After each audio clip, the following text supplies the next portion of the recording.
جب تم پڑھنے آؤ گے مدرسے میں تو یہ مدرسہ ہے جو تمہیں بتاتا ہے کہ نماز کیسے پڑھنی ہے، روزہ رکھنا ہے تو اس کے مسائل کیا کیا ہے، کب افطار کرنا ہے اور کب جو ہے سحری کو ختم کرنا ہے، یہ کہاں پتا چلے گا؟ یہ تمہیں مدرسے کے اندر آ کے پتا چلے گا۔ اگر تم مالدار ہو گئے، صاحب نصاب ہو، زکات کیسے نکالنی ہے، کب نکالنی ہے، کس دولت پہ نکالنی ہے، اس کا پتہ مدرسے میں آ کے چلے گا۔ اور جو تمہارے ماں باپ ہیں، ماں باپ کی خدمت کیسے کرنا ہے، یہ مدرسے میں آ کے پتہ چلے گا۔ تمہارا نکاح ہو گیا، بیوی کے کیا حقوق ہیں، یہ تمہیں مدرسے میں آ کے پتہ چلے گا۔ تمہارا پڑوسی رہتا ہے، اس کے کیا حقوق ہیں، یہ تمہیں مدرسے میں آ کے پتہ چلے گا۔ جب پڑھنے کے لیے آؤ گے تو تمہیں پتہ چلے گا سخاوت کرنے میں کتنا ثواب ہے، جہاد کرنے میں کتنا ثواب ہے، ماں باپ کی خدمت کرنے میں کتنا ثواب ہے، روزہ رکھنے میں کتنا ثواب ہے۔ حج کرنے کے لیے جاتے ہو لیکن اگر ارکان حج میں غلطی کرو گے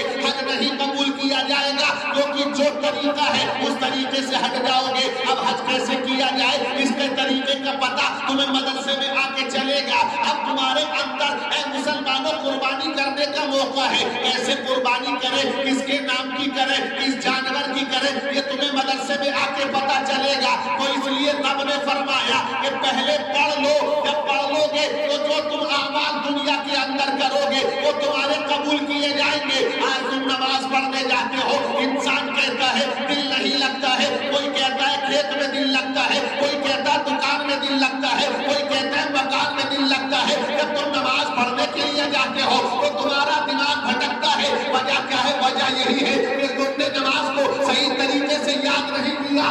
ان کا حال تو یہ ہوتا ہے کہ جب تم نماز پڑھو تو تمہارے اندر یہ تصور پیدا ہو جائے، اور یہ تصور تب پیدا ہوگا جب تمہارے پاس علم دین ہوگا، جب تمہارے پاس قرآن کا علم ہوگا، جب تمہارے پاس مصطفیٰ کا دیا ہوا علم جو دیا ہے، حدیثیں ہیں وہ یاد ہوں گی۔ جب تم نماز پڑھنے مسجد میں جاؤ گے تو جب تم سجدہ کرو گے تو تمہارا تصور یہ ہو جائے گا یا تو خدا تمہیں دیکھ رہا ہے یا تو خدا کو دیکھ رہا ہے۔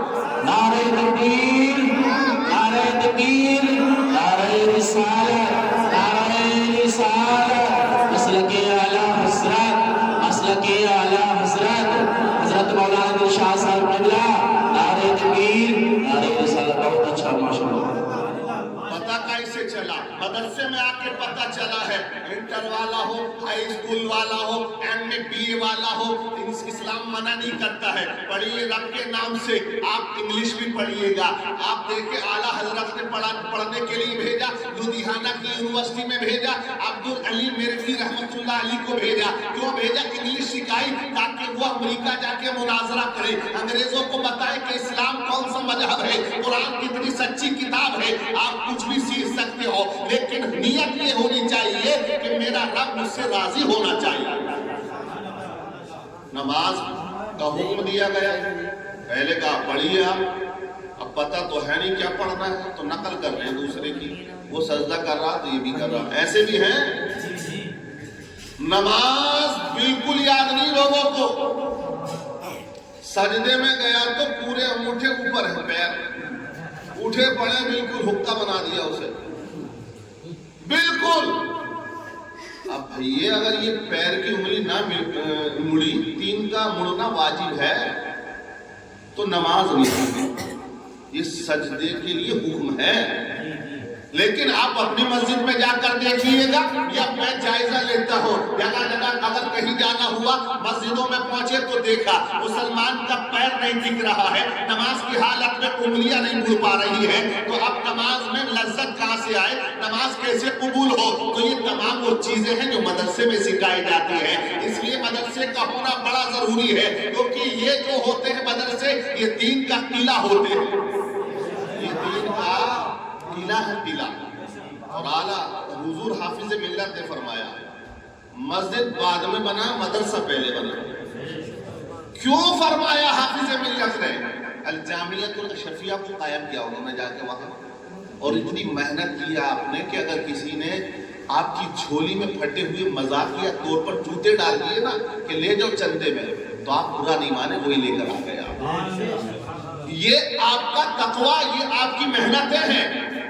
اور ایک اللہ والے کی محنت رنگ لاتی ہے، اور ایسی رنگ لے کے آئی پورے ہندوستان کے اندر سب سے بڑی عربی یونیورسٹی اگر ہے تو وہ الجامعہ الاشرف مبارک۔ مدرسوں کے لیے محنت کرنا بڑا ضروری ہے۔ مدرسے ہی کے اندر تو بتایا جاتا ہے، کیا فرمایا ابھی آپ نے حدیث سنی، علم دین کا سیکھنا تم پر فرض ہے۔ اب کتنا سیکھنا فرض ہے؟ کیا مفتی بننا فرض ہے؟ ایک عالم بستی میں ہو جائے پوری بستی جو ہے بڑی ذمہ ہو جاتی ہے، ایک حافظ ہو جائے پوری بستی بڑی ذمہ ہو جاتی ہے، لیکن آپ دیکھیے آپ کو مفتی بننا آپ کے اوپر فرض نہیں ہے، لیکن علم دین کا سیکھنا فرض ہے۔ کیا مطلب نکلا علم دین سے مراد کیا ہے؟ علم دین اتنا آپ سیکھیے گا کہ اگر آپ بالغ ہو گئے، نماز پڑھنا آپ پر فرض ہو چکی ہے، اب نماز کیسے پڑھی جائے، کیا کیا پڑھا جائے، کب پڑھنا ہے کب نہیں پڑھنا ہے، کیا انداز ہونا چاہیے، اس کا سیکھنا آپ پر فرض ہو جاتا ہے۔ قرآن نماز میں پڑھنا ہے تو تجوید کے ساتھ قرآن کا پڑھنا سیکھنا تم پر فرض ہو جاتا ہے۔ اب تم بالغ ہو گئے، بڑے ہو گئے، جوان ہو گئے، اب شادی کرنے کے لیے جا رہے ہو تو شادی سے پہلے تمہیں اپنی بیوی کے حقوقوں کے بارے میں یہ جاننا تمہارے اوپر لازم و ضروری ہو جاتا ہے۔ اب انسان پاک ہونے کے معاملے میں سیکھے، اگر تم بالغ ہو گیا غسل فرض ہوتا ہے، غسل کیسے کیا جائے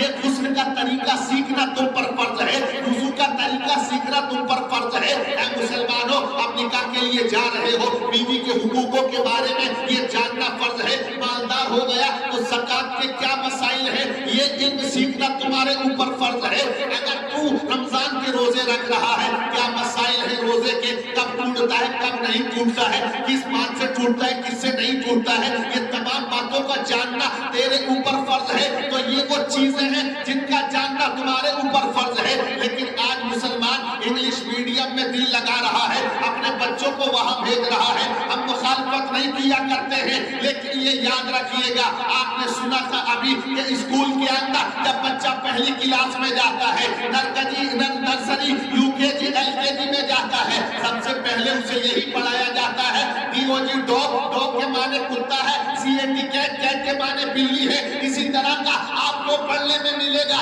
یہی آپ اسکول میں جا کے پڑھیں گے، یہی آپ کو سکھایا جاتا ہے، یہی بتایا جاتا ہے، لیکن ذہن قریب کریے گا، آپ مسلمان بزدل ہو گیا ہے، آپ دل کے اندر قوت نہیں ہے، آج باہر نکلنے کی آج مسلمان مرنے سے ڈر رہا ہے، آج مسلمان دنیا کا خوف دل میں بسائے ہوئے ہیں۔ آخر ریزن کیا ہے؟ یہ وہ نوجوان ہوا کرتے تھے کہ جس میدان میں ڈٹ جاتے تھے پیر شیروں کے بھی اکھڑ جاتے تھے، اس میدان میں انہوں نے پلٹ کر نہیں دیکھا ہے۔ آپ اندلس کی وادیوں میں دیکھیں، یہ نوجوانوں کا لشکر گیا تھا، اسپین کی وادیوں میں کیا کیا تھا، کشتیوں کو آگ لگا دی تھی، یہ وہ نوجوانوں کا ٹولہ تھا۔ محمد بن قاسم ہندوستان آیا، 17 سال کا نوجوان آیا، اسلام کے جھنڈے کو لہرا کر چلا جاتا ہے۔ آخر ریزن کیا ہے؟ آج ہمارا بچہ پڑھتا ہے DOG ڈاگ، CAT کیٹ، کتا اور بلی پڑھتا ہے، RAT ریٹ، ریٹ کے معنی چوہا، چوہے کے بارے میں پڑھتا ہے، لیکن آپ دیکھیے گا چوہا جب بلی کو دیکھتا ہے بل میں گھس جاتا ہے،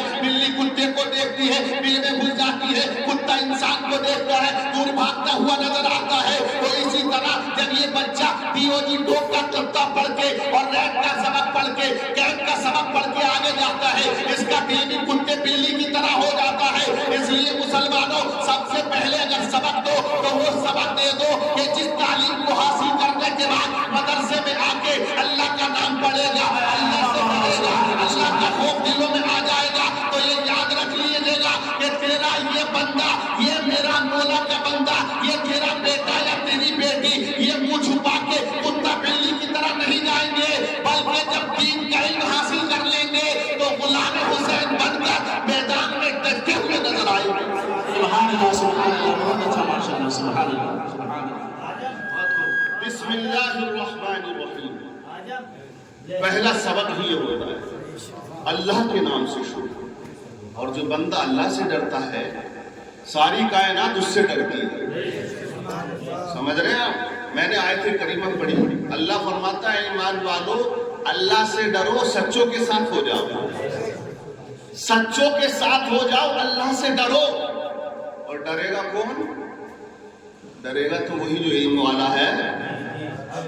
سمودیہ کو راستہ آ رہا ہے، سانپ بیٹھا ہے، ٹائگر بیٹھا ہے، آپ کو تو پتا ہے لیکن جو دور سے آ رہا اسے پتا نہیں ہے کہ ٹائر میں گھوم رہا، بریانی نہ بناتا وہ قیمہ بنا کر کھا جا، اس کو نہیں معلوم نا، لعیب ہے، بے فکر ہو کے آئے گا، اور جب پتا ہوگا تو ڈر ڈر کے آئے گا۔ اسی طرح جو علم والا ہوتا ہے، قرآن نے کہا قُلْ هَلْ يَسْتَوِي الَّذِينَ يَعْلَمُونَ وَالَّذِينَ لَا يَعْلَمُونَ، کہ علم والے اور جاہل برابر نہیں ہے، برابر نہیں ہے، فرق ہے، وہ زمین و آسمان کا فرق ہے۔ تو جو علم والا ہوتا ہے اس کے دل میں خدا کا خوف ہوتا ہے۔ آپ نے سنا اللہ نے فرمایا اے ایمان والو اللہ سے ڈرو، سچوں کے ساتھ ہو جاؤ۔ اب سچوں کے ساتھ کون ہوتا ہے؟ جو علم والا ہوتا ہے وہی سچوں کی صحبت میں بیٹھتا ہے، وہی اچھوں کی صحبت میں بیٹھتا ہے۔ ورنہ آج کا ماحول اور وقت آپ لوگ دیکھتے ہیں کہ انسان شرابی کے پاس بیٹھ رہا ہے، جواری کے پاس بیٹھ رہا ہے، بے نمازی کے پاس بیٹھ رہا ہے، مکار کے پاس بیٹھ رہا ہے، سود خور کے پاس بیٹھ رہا ہے۔ علم نہ ہونے کی وجہ سے وہ شرابی کی بھٹی پہ جا رہا ہے، وہ عیاشی کے اڈے پہ جا رہا ہے، وہ جوا خانے میں جا رہا ہے جوا کھیلنے کے لیے۔ لیکن اگر اسے علم ہوتا اور اس کو جان لیتا کہ شراب وہ چیز ہے جسے مصطفیٰ نے فرمایا ہے کہ یہ برائیوں کی ماں ہے، یعنی کہ ماں جسے کہا کہ تمام برائیاں اس شراب سے پیدا ہوتی ہیں۔ انسان شراب کے نشے میں گالیاں بھی دے رہا ہے، شراب کے نشے میں زنا بھی کر رہا ہے، شراب کے نشے میں نماز بھی چھوڑ رہا ہے، کیونکہ شراب پی کے نماز پڑھنے کا حکم نہیں ہے، نشے کی حالت سے روک دیا گیا۔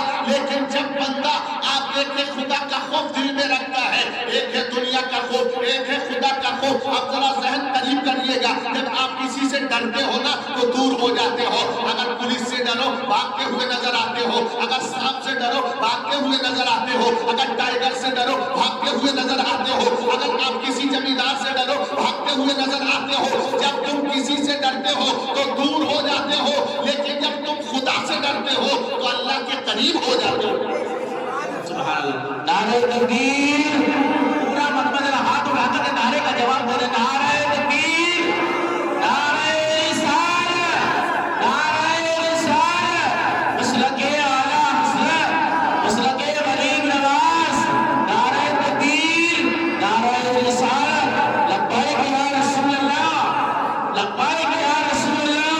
اور پورا مقبول حضور کی محبت میں دونوں ہاتھوں کو لہرا کر کہتے ہیں یا رسول اللہ، لبیک یا رسول اللہ، نعرہ تکبیر، نعرہ رسالت۔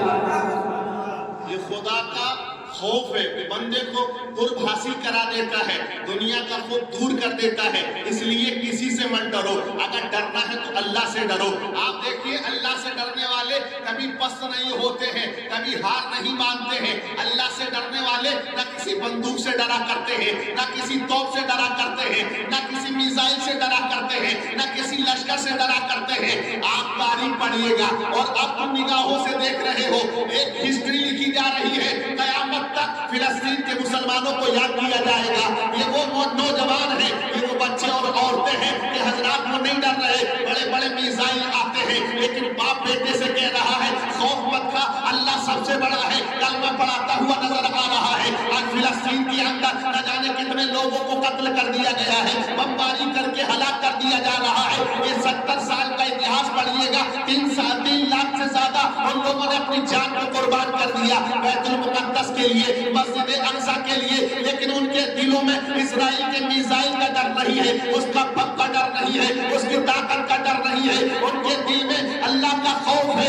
آج اگر بچے سے پوچھئے گا، وہاں ایک انٹرویو لیا گیا بچے سے اور وہ کہا بچے بتا بڑا ہو کے کیا بنے گا، تو اس بچے نے کہا، فلسطین کے رہنے والے نے کہا کہ ہم بڑے نہیں ہوتے، ہم تو بچپن میں ہی عظمت اسلام کے لیے قربان ہو رہا ہے، قربان ہو جاتے ہیں۔ فلسطین کا ایک بچہ اپنے دل میں جذبہ شہادت لیے ہوئے ہے، وہ اپنی جان کے نذرانے پیش کر رہے ہیں، اللہ اکبر کی صداؤں کو بلند کر رہے ہیں۔ ان کی زبان پر، ان کے دل میں دنیا کا خوف نہیں، اللہ کا خوف ہے۔ اس لیے بڑی بڑی بلڈنگیں ان کے سامنے منہدم ہو چکی ہے، بڑا بڑا لشکر ان کے اوپر آ رہا ہے۔ پانی بند کر دیا لیکن ایمان کے اندر ان کے کبھی کوئی حرکت نہیں آئی ہے، کھانا بند کر دیا ہے، پانی بند کر دیا ہے، دوائیاں بند کر دی ہیں، تمام کھانے کے سبب جو ہے وسائل تمام بند کر دیے ہیں، لیکن وہ ایمان والے اب تک ڈٹے ہوئے ہیں اور وہ پوری دنیا کو یہ پیغام دے رہے ہیں کہ وہ کوئی اور ہوگا، اپنا جو ایمان دے دے گا نبی کا چاہنے والا نبی پر جان دے دے گا۔ سبحان اللہ سبحان اللہ سبحان اللہ۔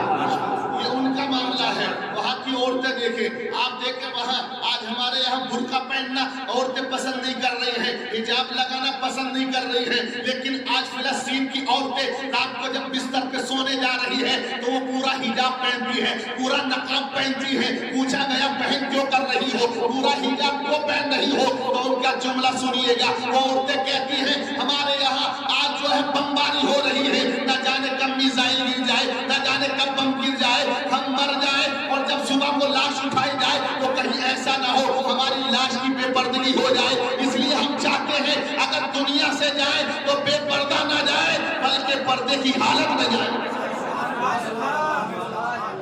ان کا وہ ایمان ہے، وہ ایمان ہے، وہ جذبہ ہے۔ اور آج کل نقاب اگر پہنی بھی رہی ہے نا کالا برقع تو چہرہ کھلا ہوا پورا، تو فائدہ کیا ہے؟ ارے نگاہوں سے تو گناہوں کی شروعات ہے، نگاہوں سے نگاہ نیچی رکھنے کا حکم قرآن نے دیا ہے، کہا کہ نیچی نگاہ کر کے چلیے گا، اٹھا کے نہ چلیے گا۔ عورت کو حکم دیا جاتا ہے اور آدمی کو حکم دیا جاتا ہے نظریں جھکی ہوئی رہیں گی تو انسان پاک رہے گا۔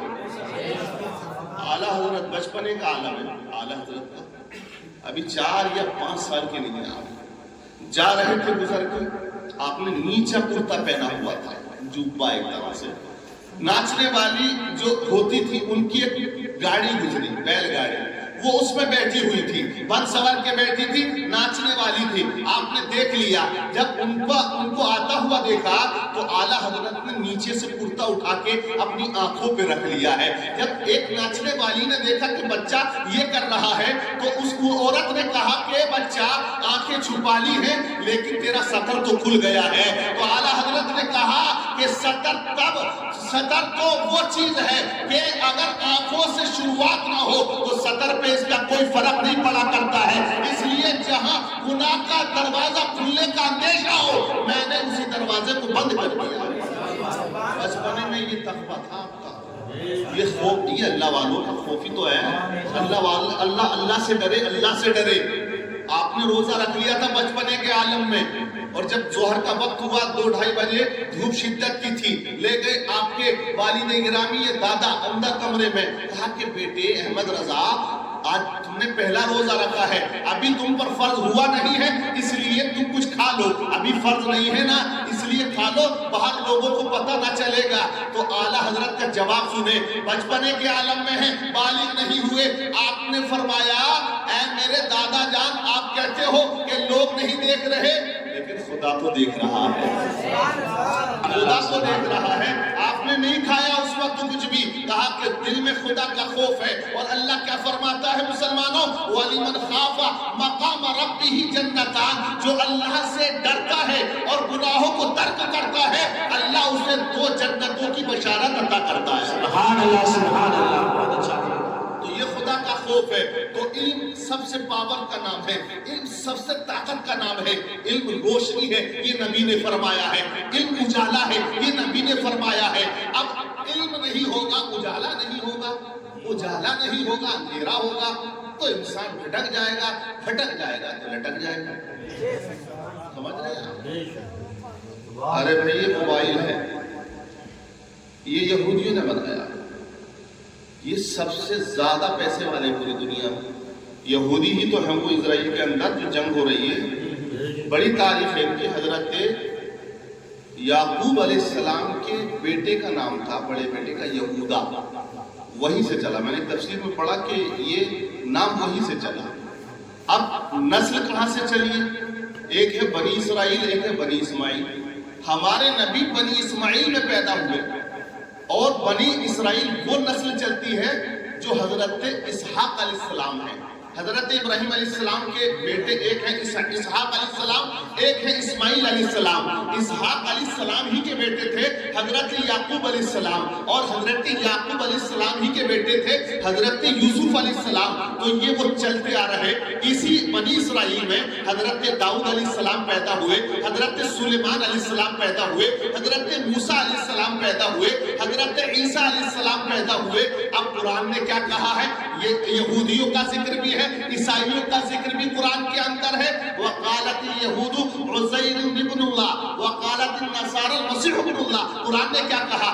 یہ یہودی ہیں، حضرت عزیر کو اللہ کا بیٹا کہتے معاذ اللہ. عیسائی ہیں، وہ حضرت عیسیٰ کو اللہ کا بیٹا کہتے. یہ قرآن نے بیان کیا، ان کا عقیدہ یہ ان کا عقیدہ ہے. لیکن اللہ وہ ہے جس کا کوئی بیٹا نہیں ہے، وہ پاک ہے، بے عیب ہے، نہ اس نے کسی کو جنا ہے نہ اس سے کوئی جنا ہے. قل واللہ پڑھتے ہیں ہم سورہ اخلاص. اللہ فرماتا ہے قل هو اللہ احد اللہ الصمد لم یلد ولم یولد ولم یکن له کفوا احد. وہ اکیلا ہے، نہ اس نے کسی کو جنا اور نہ وہ کسی سے جنا گیا ہے. وہ تو ہمیشہ سے ہے اور وہ ہمیشہ ہی رہے گا. لیکن ان کا عقیدہ باطل ہے. اب دیکھیں انہوں نے کیا کہا؟ ہم محمد کو نہیں مانتے معاذ اللہ، یعنی کہ گمراہ ہو گئے. لیکن مسلمان جو ہے نبی کا چاہنے والا، اس کا یہ ایمان ہے کہ 1,24,000 کم و بیش انبیاء جو دنیا میں آئے سب پر ہمارا ایمان ہے. اگر ہم کسی ایک نبی کی توہین کرتے ہیں ایمان چلا جائے گا. اگر کسی ایک رسول کا انکار کرتے ہیں ایمان چلا جائے گا. ہم حضرت موسیٰ کو بھی مانتے ہیں، حضرت عیسیٰ کو بھی مانتے ہیں، حضرت داؤد کو بھی مانتے ہیں، حضرت سلیمان کو بھی مانتے ہیں. جتنے انبیاء رسول نبی دنیا کے اندر آئے ہیں. لیکن اے مسلمانوں، ہم اللہ کے نبی صلی اللہ علیہ وسلم کی آخری امت ہے. لیکن ہمیں مقام بھی اللہ نے اونچا عطا کر دیا ہے. ہمیں اللہ نے فرمایا ہے کہ تم بہترین امت ہو. کنتم خیر امت اخرجت للناس تأمرون بالمعروف. اللہ نے فرمایا تم بہترین امت ہو. اے مسلمانوں، بہترین جو کہا ہے، اب بہترین ہمیں اس بنیاد پر نہیں کہا گیا کہ انجینئر ہے یا ہمارے اندر ڈاکٹر ہے یا وکیل ہے یا گورنر ہے یا بڑے بڑے 5,000 کروڑ پتی ہے. نہیں، قرآن یہ کہتا ہے تم اس لیے بہترین امت ہو کہ لوگوں کو برائی سے روکتے ہو اور بھلائی کی دعوت دیتے ہو. سمجھئے آپ؟ ٹینشن نہ لیں، ٹائم دیکھیں ہو چکا 12 بجنے والے ہیں. میں انشاءاللہ 12 سے پہلے سمیٹ لوں یا 12 تک ہی سمیٹ لوں؟ بات سمجھ میں آ رہی ہے آپ کے لیے؟ ہاں، سمجھ میں آئے تبھی کہیے ورنہ پھنس جاؤ گے. وہ آپ نے سنا ہوگا کہ ایک لڑکے کی جب شادی ہوئی تو وہ پہلی بار جب سسرال شریف گیا، سسرال شریف ہی کہتے ہیں. اچھا، ابھی ان کی بھی سسرال نئی نئی ہوئی ہے اور نئی نئی سسرال میں دل بڑا لگتا کیونکہ خدمت بھی بہت ہوتی ہے. ایک شاعر صاحب سے کہہ دیا تھا کہ سسرال مثل جنت ہے، تو وہ بڑے حیران تھے ہیں مثل جنت ہے. جب وہ گئے پہلی دفعہ سسرال شریف تو دسترخوان بڑا لمبا چھوڑا تھا، اس پہ تو مال ہی مال رکھا تھا. کوئی ایٹم بچے ہوا تھوڑی ہوتا ہے نئے داماد کے لیے. لیکن جب دوسری بار آپ جاؤ گے تو کالے والے رسگلے ہٹ جائیں گے، سفید رہ جائیں گے. پھر اور جاؤ گے تو بادام ہٹ جائیں گے، کاجو کاجو رہ جائیں گے. پھر اور جاؤ گے تو کاجو بھی غائب ہو جائیں گے. تو شاعر صاحب جب پہلی بار گئے تو بڑا خدمت ہوئی تو نکلے تو دروازے پہ لکھ دیا سسرال کے واقعی مثل جنت ہے. لیکن جب ہو گئے 6 مہینے تو آپ اور ہم سب جانتے ہیں کہ 6 مہینے کے بعد نوبت اسی پہ آتی ہے کہ 10 روپے کا پارلے کی اور 5 روپے کی نمکین. تو وہ بولے شاعر صاحب ارے بھیا جنت تو ہے، اسی لائن کے نیچے لکھ دیا کہ کچھ دنوں کے لیے ہے. میرے تو معاملہ برابر ہی ہے، وہ آفر ہی چلتا. تو وہ لڑکا سیدھا اتنا کہ سسرال جا کے بالکل نہ بولتا تھا، کچھ کہتے ہی نہ تھا. اس کی ساس نے شکایت کر دی کہ تمہارا بیٹا ایسا، کچھ جواب ہی نہ دیتے، نہ کسی بات میں ہاں نہ کچھ نہیں. گم گئی ہے کیا؟ ہمارا نے اسے ڈانٹ لگائی کبھی بھی جا تو کچھ بات کر، ہاں یا نہ تو کہہ دیا کر، بس اس سے تیری بات پوری ہو جائے گی. وہ اتفاق سے قریب اکیلا پہنچ گیا سسرال شریف اور سسرال میں جا کے بیٹھ گیا. سلام کر کے ساس بولی کہ گھر سب ٹھیک ہیں؟ تو یہ بولا ہاں. اب یہ بولی ساس کہ ہماری بیٹی ٹھیک ہے؟ تو یہ بولا نہ. ساس قریب آ گئی، بولی ہماری بیٹی بیمار ہے؟ تو بولا ہاں. ساس نے کہا تم نے دوائی دلوائی؟ تو یہ بولا نہ. تو ساس غصے میں بولی کہ مارنے کا ارادہ؟ تو بولا ہاں. ہاں یا نہ میں پھنس گیا.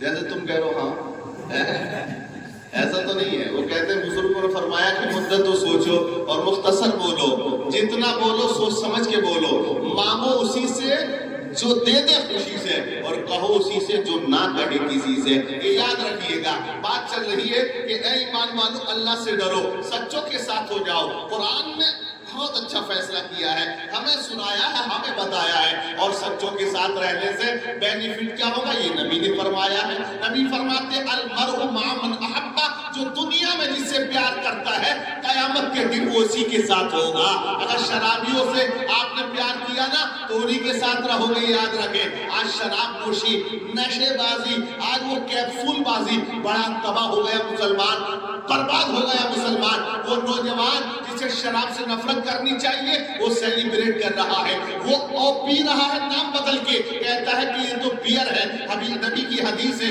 مصطفیٰ ارشاد فرماتے ہیں ایک زمانہ ایسا آئے گا کہ لوگ شراب کا نام بدل بدل کے پیئیں گے. آج آپ دیکھیں گاؤں کے حالات تو کچھ بہتر ہیں, لیکن شہر شہر قصبہ قصبہ آپ جا کر دیکھیے گا مسلمانوں کے نوجوان لڑکے شراب کے عادی ہو چکے ہیں, کیپسول کھانے کے عادی ہو چکے ہیں, انجیکشن لگوانے کے عادی ہو چکے ہیں. اب ایک انسان شرابی بنتا ہے پورا پریوار تباہ ہوتا ہے, پورا گھر تباہ ہوتا ہے.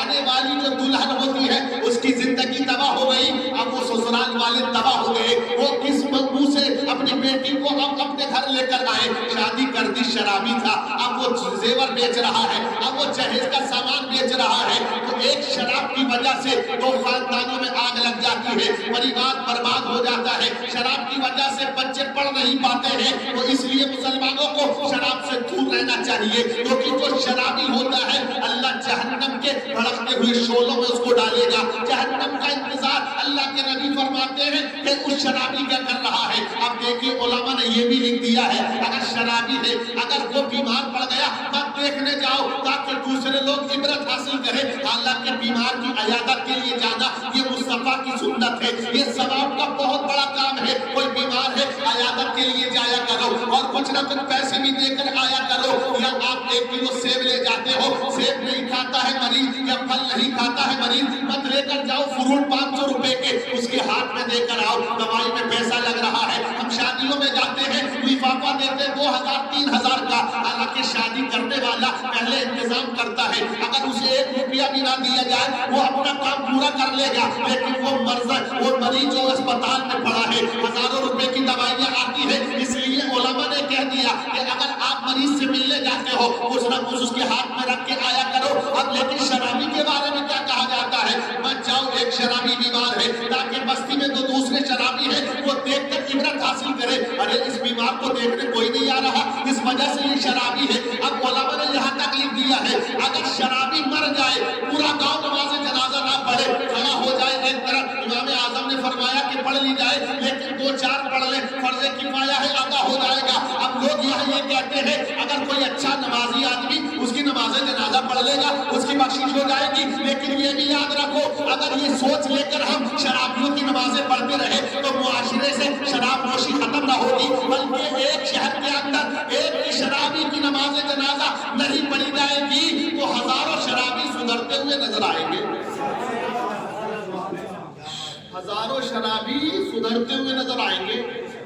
ارے یہ نماز جنازہ نہ پڑھی لوگوں نے, اس لیے فرمایا گیا. تو اسلام بڑا مقدس مذہب ہے, بڑا پاک مذہب ہے, اس لیے علم سیکھو مسلمان. بغیر علم کے کچھ نہیں. میں نے کہا موبائل ان کا, فیس بک ان کا, ٹویٹر ان کا, یوٹیوب ان کا, ایم بی ان کی, ڈاٹا ان کا, نیٹ ورک ان کا, کوکا کولا ان کا, فینٹا ان کا, تھمس اپ ان کی, ساری چیزوں پہ قبضہ یہودیوں کا ہے. 25 یہودیوں پہ اتنی دولت ہے کہ جتنی انڈیا کی پوری ارتھ ویوستھا ہے, پوری دنیا کا سب سے بڑا ملک ہے ہندوستان. 25 امریکہ کیوں مدد کر رہا ہے اس کو معلوم ہے؟ بڑے بڑے پدوں پہ, بڑے بڑے عہدوں پر, بڑے بڑے سائنس ٹیکنالوجی میں اگر امریکہ میں کوئی کام کر رہے ہیں تو یہودی.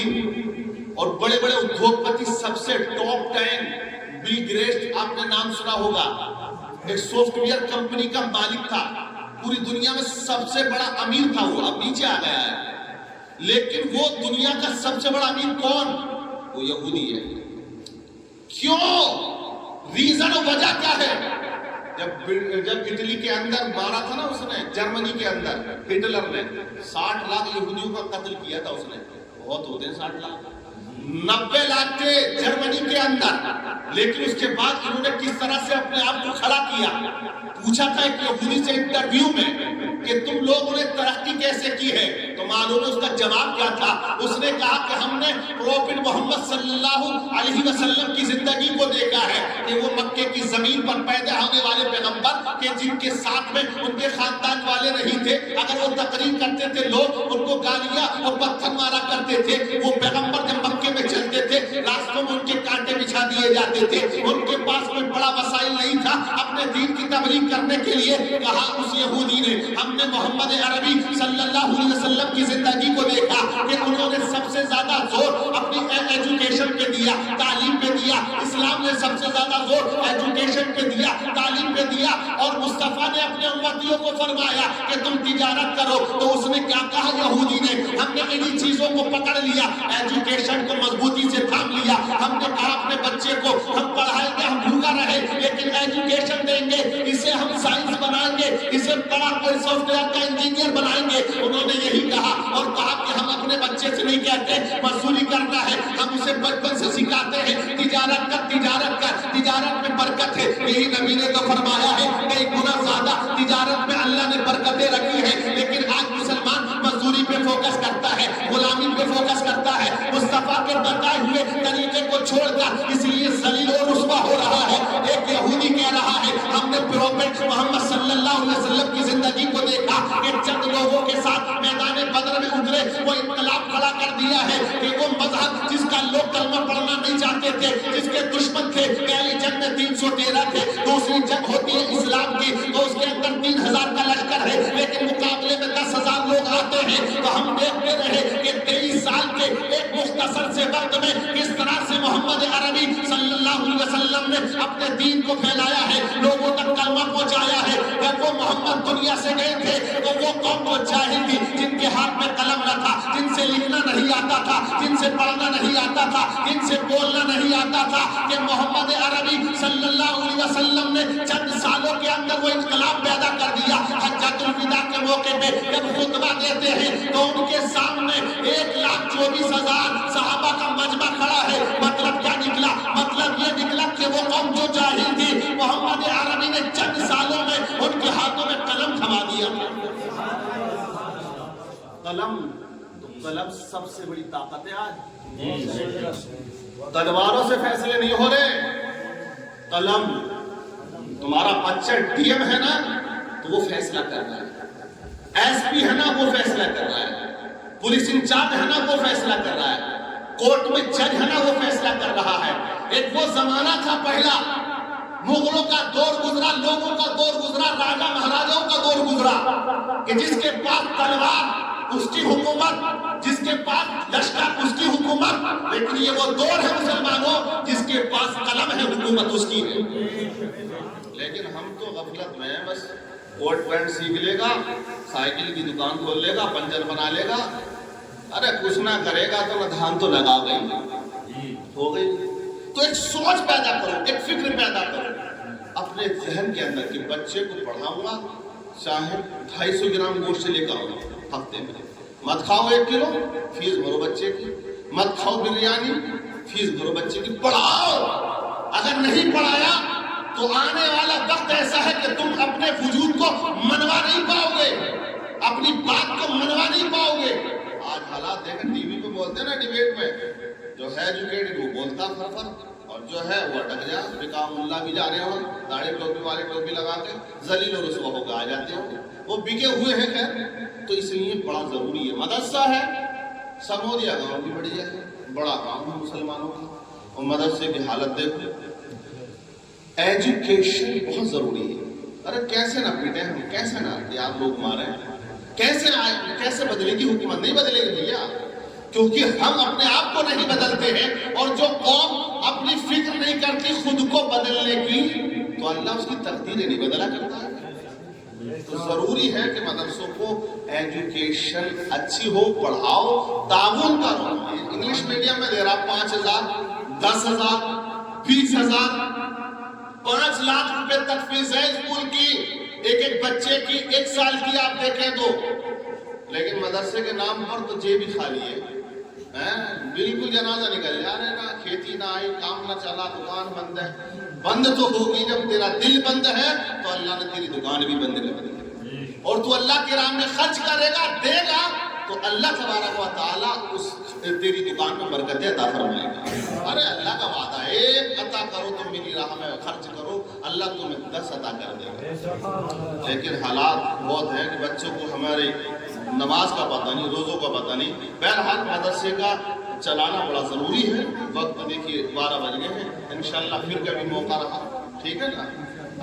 اللہ تعالیٰ عمل کی توفیق عطا فرمائے، جلسے کو قبول کرے۔ جن لوگوں نے سجایا ہے اس کو، دامے درم سخن نے جس اعتبار سے حصہ لیا، اللہ سب کے کاروبار میں برکت عطا فرمائے۔ کلمہ شریف پڑھیں، لا الہ الا اللہ محمد رسول اللہ وما علینا الا البلاغ۔